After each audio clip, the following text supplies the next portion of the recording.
Hey everybody, it's Kevin from 3D Printed Props, and in today's video, yes, you guessed it, because the leathers are behind me, we are going to be doing another Dredd cosplay video. In this video, we're going to be looking at all of his smaller weapons, his accessories.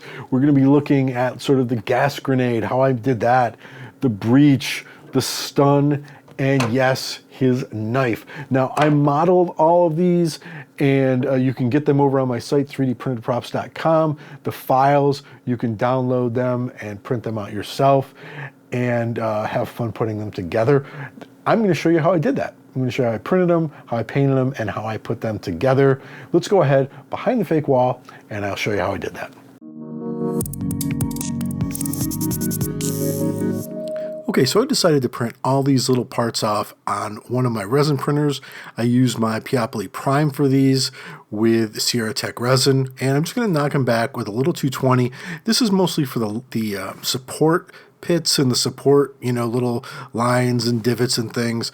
And I'm not going to go crazy with the sanding just because these are battle-worn weapons.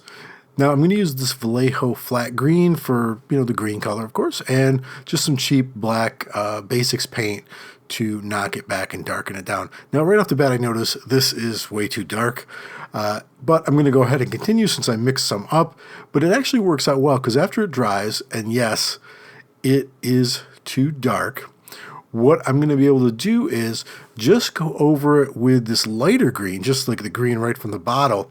And the cool thing is, where, it would be darker due to dirt or just, grit and grime, you can see here, stays that dark color. And in the lighter color, just gives it those highlights. Because you really want to model these pieces. You don't want them to look brand new. You want them to have this really cool sort of weathered look to them. At least I do.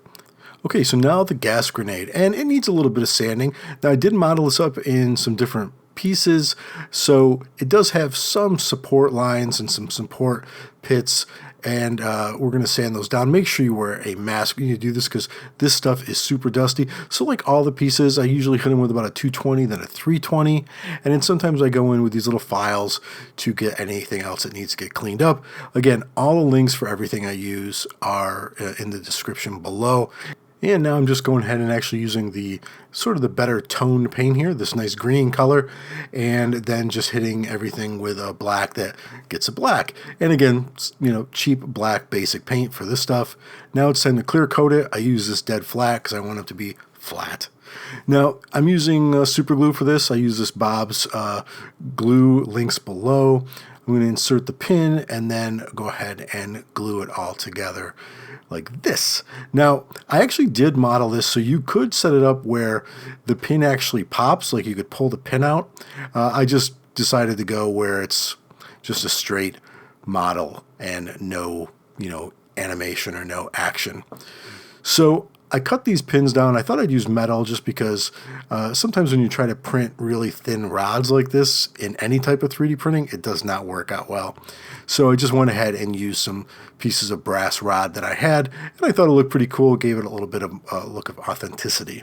Now again, we've done this before. We're going to go ahead and weather this piece up using just some black and a little bit of water and just smudging things around. Now look at the detail in this. And of course this is a resin print, and I actually printed this on my Saturn II with 8K resin. It is an 8K printer, and the detail is incredible. Yes, we still do have some support pitting and support scarring that we'll have to sand, but this thing is just incredible. I was blown away by the quality of this printer. Whenever I use it, it is just amazing. So we're just going to knock that sanding down, put a little primer on it. This is actually a clear primer. Now, I needed to use this. This was an idea I had. I didn't know if it would work. This is actually resin dye, which you would put in a liquid resin to dye to color. Now, since this blade opens, I couldn't have paint rubbing against paint, right? Because it would just scratch. So I thought, what if I use this dye and I put it on like a stain, almost like you'd use a wood stain, put it on thick, and then let it soak in.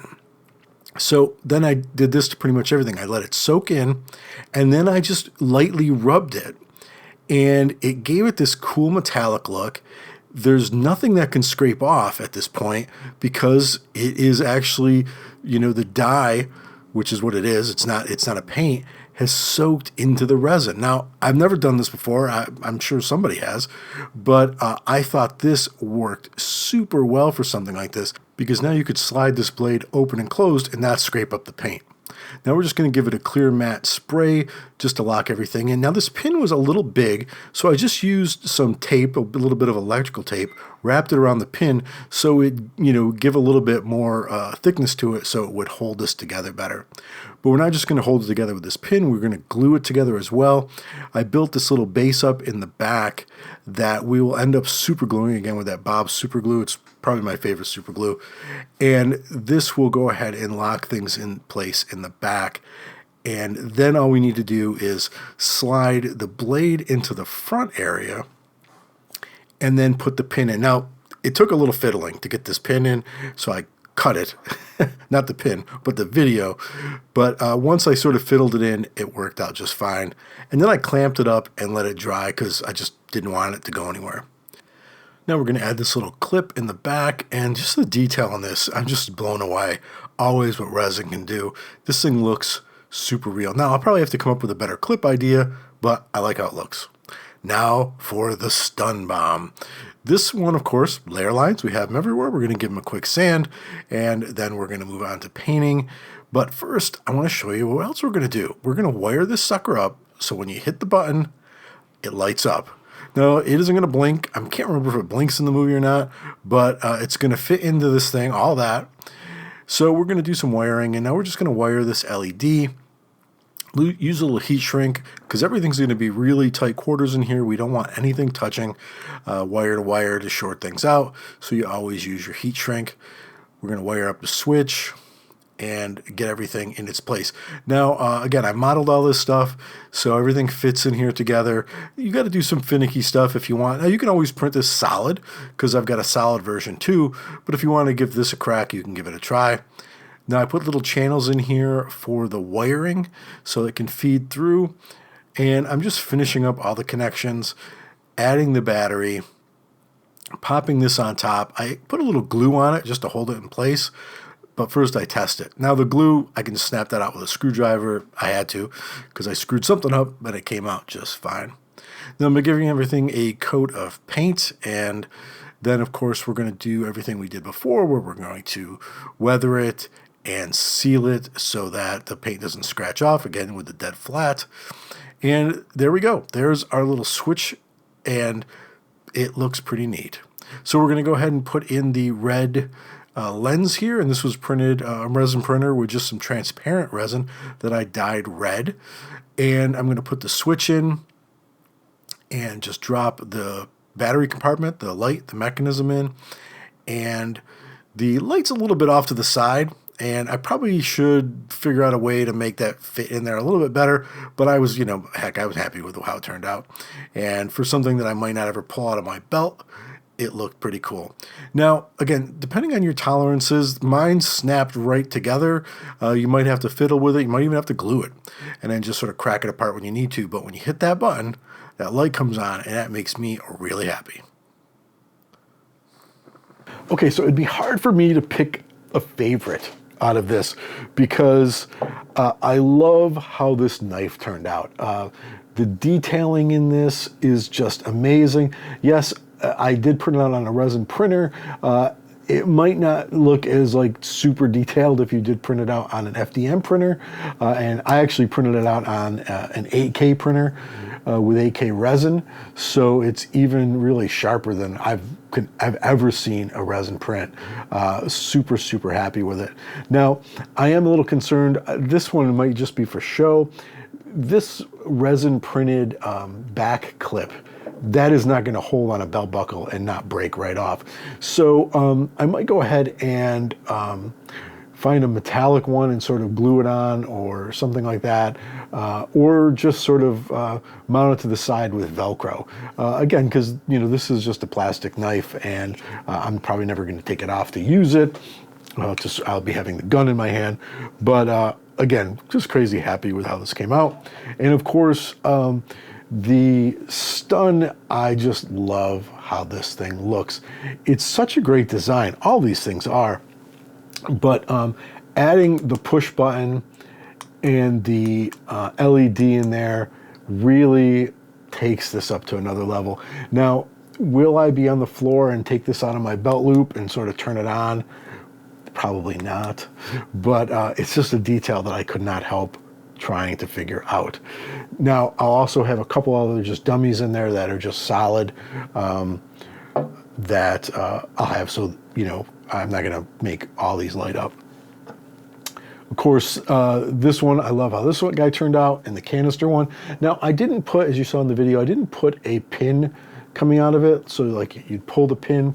I just figured it might, you know, it's going to be on my belt loop, and who's going to see it, and it'll probably just maybe break off since this is sort of plastic and whatnot. But I did see that somebody had actually just bought actual grenade pins and put one in there. So I might do something like that along the lines, but I think this is pretty sharp on its own. Now let's go ahead and put these in the leathers that I showed in that other video. So here's the one leather that this guy goes in, and you can sort of loosen that up, put that in there, and close it right up, and there you go. And you can see it just fits really well. The guy did his research when he made these, because I used the measurements off of Studio Creations for this, and this thing fits perfectly in there. So really, really happy with that. Let's go ahead and put this guy in its little pouch and snap it. Again, look at that. It just, everything fits so well and just looks so great in there. I actually probably could have printed this guy a little bit bigger. So I might print another one of these because it's just some room in here. So I might actually print that one bigger, or I won't, we'll see. The knife, of course, goes on the belt, but I'll be fixing that to make it work better. And then here is the thing for the stuns.